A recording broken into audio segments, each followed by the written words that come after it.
अस्सलाम वालेकुम। मैं हूं अब्दुल सुभान और आप देख रहे हैं अल आदिब ऑफिशियल यूट्यूब चैनल। जैसा कि आपने थंबनेल में देखा कि पाकिस्तान को दुनिया की सुपर पावर और चमकता हुआ सितारा बनाने का क्या रास्ता है, तो मैं आज आपको इसी रास्ते पर थोड़ी सी जो है ना रोशनी डालता हूँ कि वो क्या रास्ता है। आपको ज़्यादा मिनट नहीं लूँगा मैं, तो वीडियो जो है ना ज़रा आप गौर से देखिएगा और समझिएगा, ज़्यादा आपका टाइम नहीं लूँगा मैं। तो मैं आपको ये बताऊं कि पाकिस्तान के जो सूरत हाल है, बिगड़ती हुई सूरत हाल है। डॉलर आपका 236 235 मेरा ख्याल है इस वक्त, और पाकिस्तान की सूरत हाल बिगड़ती जा रही दिन ब दिन, और ये रुकेगी नहीं, यह बात याद रखिएगा।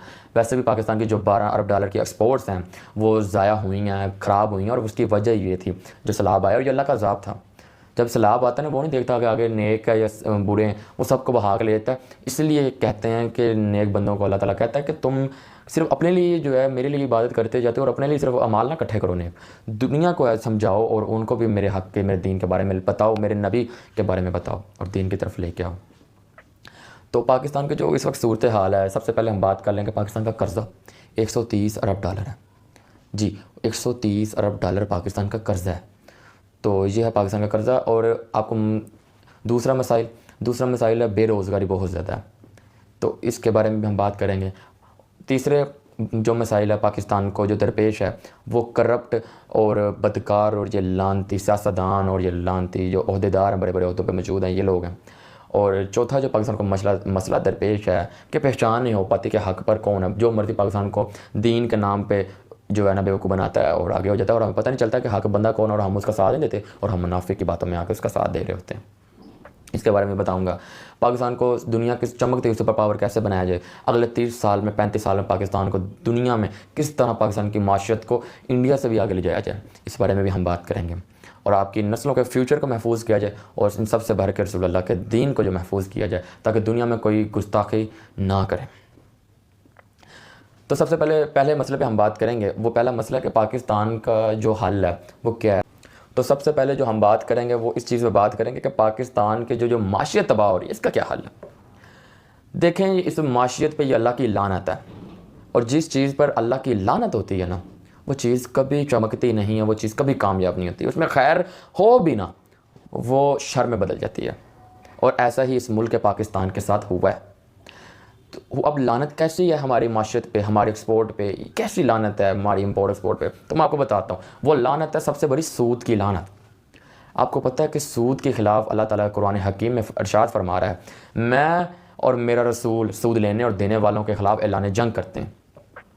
तो सिर्फ इसमें सूद लेने और देने वाले नहीं आते हैं, इसमें उनके मददगार गवाह भी आते हैं, लिखने वाले भी आते हैं, जो कागज़ फराहम करे, पेन फराहम करे, वो भी आते हैं इसमें। तो आपका जो निज़ाम है, जहाँ बैंक जो है वो सूद पे चल रहे हैं, जहाँ आपका सारी तजारत सूद पे चल रही है, आप जो मुल्क को कर्ज़े लेके बाहर से जो कटोरा लेके मांग रहे हैं, वो भी सूद पे आपको कर्ज़े ले रहे हैं। तो मुझे आप यह बता दें सिर्फ कि ये मुल्क के ऊपर जो अल्लाह और रसूल के ख़िलाफ़, इसके माशरे ने अल्लाह और उसके रसूल के ख़िलाफ़ ऐलान जंग किया हुआ है, इसमें खैर कैसे हो सकती है।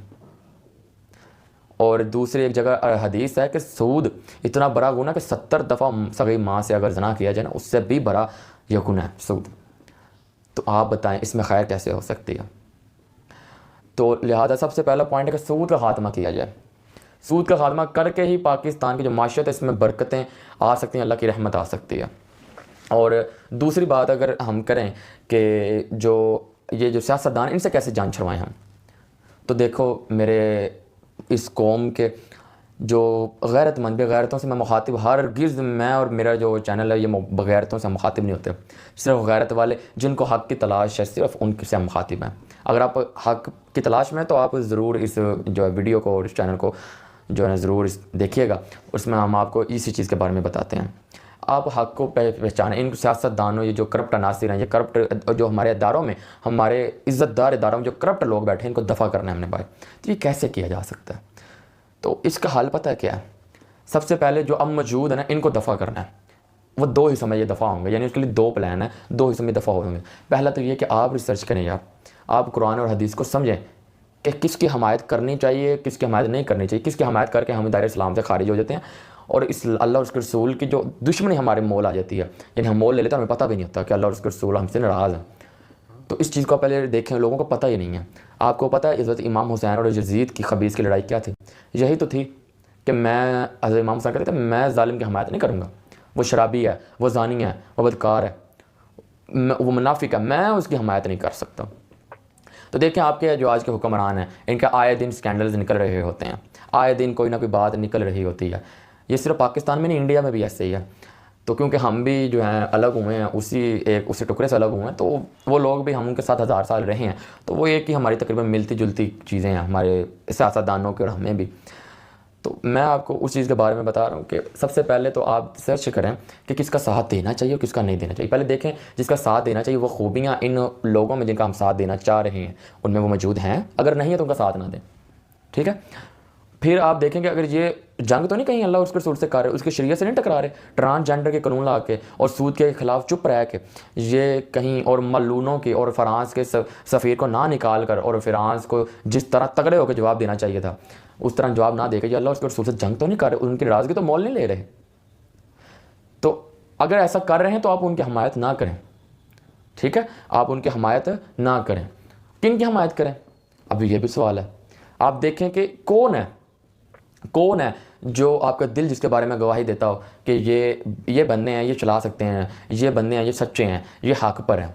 लेकिन अगर आपके दिल में ये वसवसा साथ है कि ये निज़ाम नहीं चला सकते, ये मौलवी हैं या ये फ़लाने हैं ये निज़ाम नहीं चला सकते हैं, तो ये आप नहीं सोच रहे, ये आपका जो वसवसा डाल रहा है वो शैतान है, वो इब्लीस है। शैतान कहता है मैं खुद कुछ नहीं करता। हम बुरा काम करते हैं ना, हम किसी का हक खाते हैं, हम कोई बुरा काम करते हैं, तो वो शैतान कहता है मैं खुद नहीं करता, मैं खुद नहीं करवा रहा इनसे, क्या आप हाथ पकड़ के नहीं करवाता, बल्कि वो कहता है मैं दिल में इनके वसवसा डालता हूँ, ये करते तो खुद। लिहाजा आप इस चीज़ का ख्याल करें कि आप जो है क्या नाम लेते हैं जालिम की हमायत, बदकार की, शराबी की, और जो इस्लाम के ख़िलाफ़ हैं, जो इस्लाम के अल्लाह और उसके रसूल की इज़्ज़त के साथ होकर, हक़ के साथ होकर बातिल को उस तरह का जवाब ना दे सके, उनकी हमायत छोड़ दें।